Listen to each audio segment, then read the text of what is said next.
Today I want to show you how I roast tenderloin perfectly every time. This special cut of beef deserves equally delicious sides, and I'll show you how I make a mushroom sauce, roast fingerling potatoes, and a caprese salad using heirloom tomatoes for a memorable meal. Hi, my name is Lindy, and thank you for watching my channel. Beef tenderloin is a prime cut of meat. When you eat it in a restaurant or you purchase it from your butcher, there are two words that come to mind: delicious and pricey. When you cook this piece of meat, there is no room for error. I remove the meat from the vacuum sealed bag, as lactic acid can start to develop in this plastic confinement, which can change the flavor of the meat. I then pat it dry and place it in a glass dish. This is the fatty side and this is the silver skin side.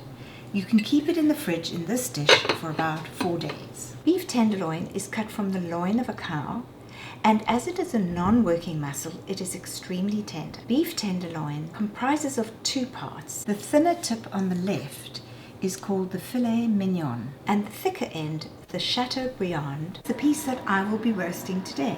The day I'm cooking it, I leave it out of the fridge for about 1 to 2 hours to get the meat to room temperature. What you can see here is now a denuded tenderloin.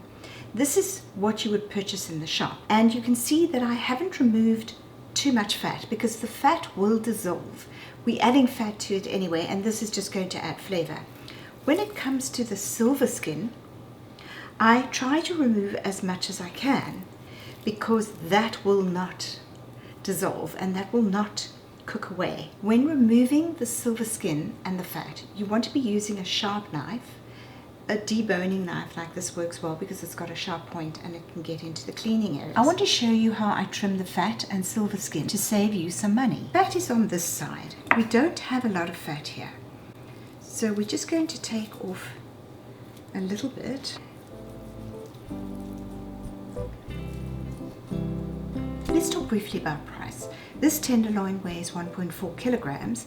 At $55 per kilogram, it was $80.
So the waste here is now 200 grams. In some restaurants, they would have a lot of this waste and they would cook it up, fry it up. They wouldn't serve it in their restaurant. So this piece of tenderloin, before I took off the silver skin and the fat, weighed 1.4 kilograms.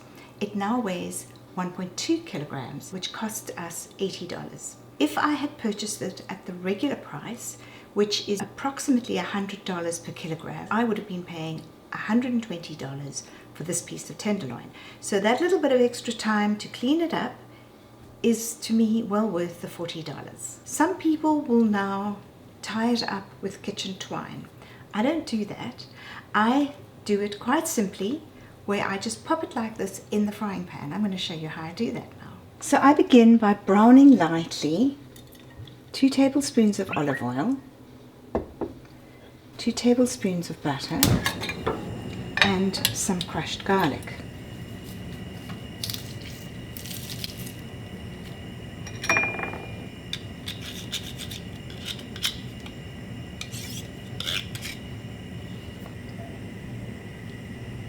You don't want to get the butter too brown and you don't want to burn the garlic. I then add some salt and let this melt nicely. Then I keep a bit of that and some garlic to put on the top.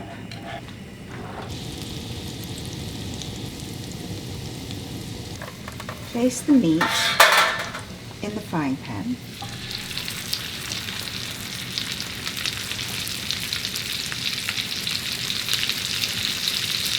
Place the meat if you wish, but this is not necessary.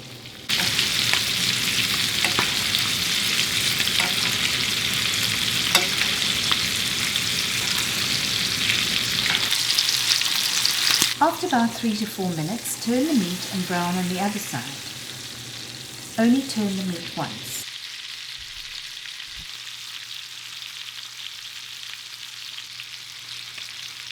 After another 3 to 4 minutes, remove from the pan and place in a roasting dish.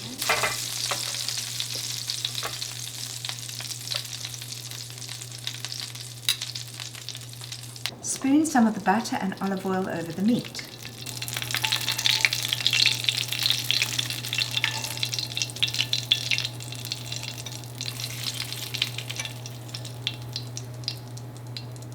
And place the remaining garlic butter onto the meat.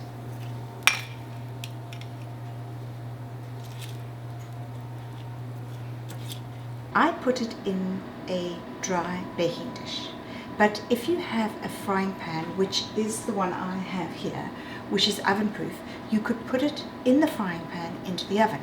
Now the reason I don't do that is because the browning or the fond which is left behind in the pan, I use to make a creamy mushroom sauce I'll show you just now. The other thing is the bottom of the pan starts getting a little bit brown, and so I prefer to put it straight into a dry pan. You can also put your meat on a rack in the baking dish, which allows the air to circulate. I prefer to just put it straight into the baking tin because then the juices keep cooking into the meat. So let's move on to the oven. There are two schools of thought as to how best to cook your piece of tenderloin. So the one is to put it in at 450 degrees Fahrenheit and blast it for about 15 to 25 minutes. The second school of thought is to put it in at about 250 degrees and leave it to cook slowly. I tend to use the slower cooking at the lower temperature, and the reason I do that, I've seared the outside. When you cook it very hot, you will find that the edges get a little bit grey and overcooked, and we're going to see just now if it works. So we're going to put it in the oven now for approximately an hour. A thermometer is essential for temperature control of your meat. There are two temperatures that we're looking for when cooking our meat. The one is called the pull and the other one is called the target, and they are exactly what they mean. So the pull temperature is the one that we're going to get to and take it out the oven, pull it out the oven. The target is the final temperature that we want to get as a reading. I have put the pull temperature and the target temperature in the description below. Together with the beef tenderloin, I like to do some form of starch, and I find these little fingerling potatoes are perfect with the beef and the mushroom sauce. So I just put them into a baking dish, a little bit of olive oil, and then I just sprinkle on some salt, and these will go into the oven with the tenderloin. So I want to show you how I make a very quick and easy mushroom sauce, and it's really delicious. Fry up very thinly striped mushrooms. So I just use this as a hand guard. Slice these up nice and thin.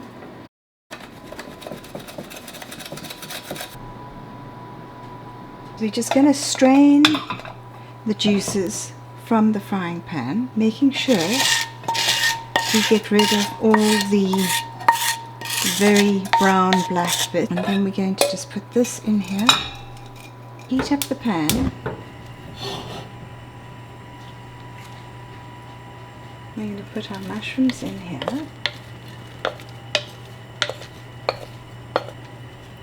A little bit of salt, some dried oregano, and some pepper.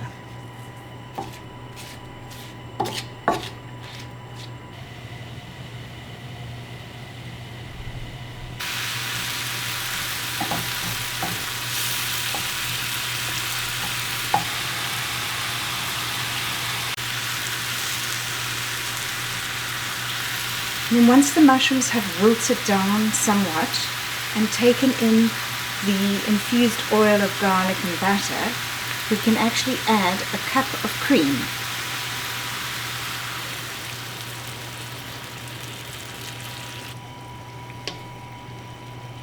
Allow the cream to heat up, and then we switch it down to low and we just let it simmer here for about 20 minutes.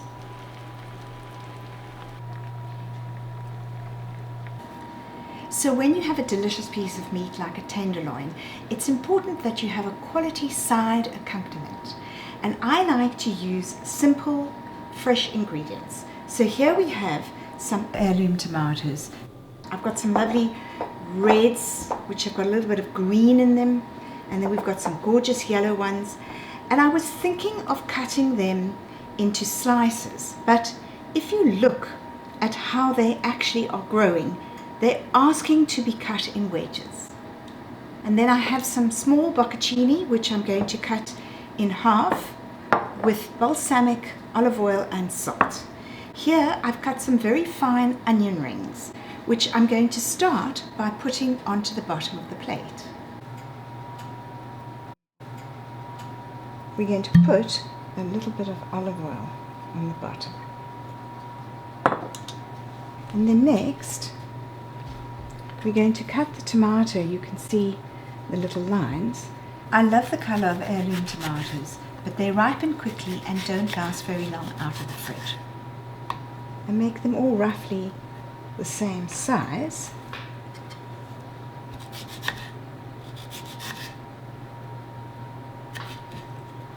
And then we put some of them down and some of them up.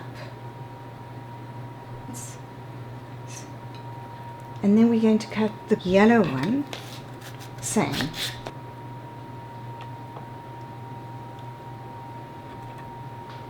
We don't need the last one. We're going to just take some of the bocconcini and we're going to cut these in half. So it's quite a chunky salad, and we're going to put these around.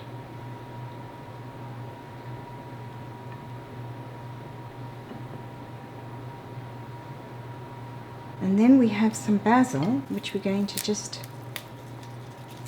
have some large pieces and some broken.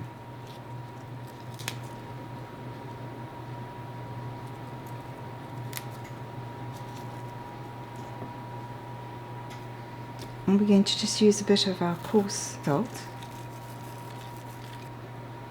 and some ground pepper. Lastly, we're going to finish with some olive oil and some balsamic vinegar. And here we have our caprese salad with heirloom tomatoes. So this is ready.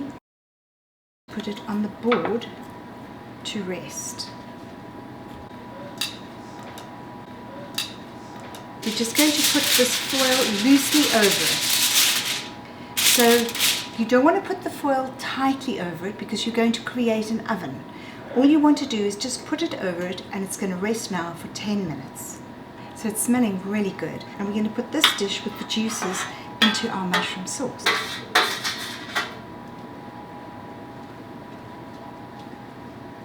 So the pool temperature for medium rare is 53 degrees Celsius, which was the temperature I pulled it out. So the idea of resting your meat for about 10 minutes is that when it's out of the heat, it relaxes. And in relaxing, it redistributes the juices through the meat. So this piece of meat is precious. I don't want to spoil it, so I don't want to cut it now. But if I were to cut it, what would happen is the juices would just run out of it. We're going to wait until the meat juices redistribute into the piece of meat, and then we're going to cut it.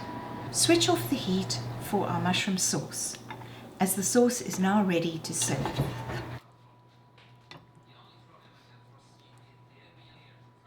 As too are our roasted fingerling potatoes. So it's been approximately 10-12 minutes. I'm going to take off the foil. So we're going to take the temperature of the meat. We're looking at about 55 to 58. So that's perfect. It's 55, and you can see There's not a lot of juice that's come off. I'm just going to turn it around because I'm right-handed, and this is how I'm going to carve it. And I want to check the thinner pieces, the temperature they've come to. So this one is 50 and this one is 57. So they're all at the correct temperature. So with a really sharp knife, we're going to just slice this. And you can see it is beautifully pink inside.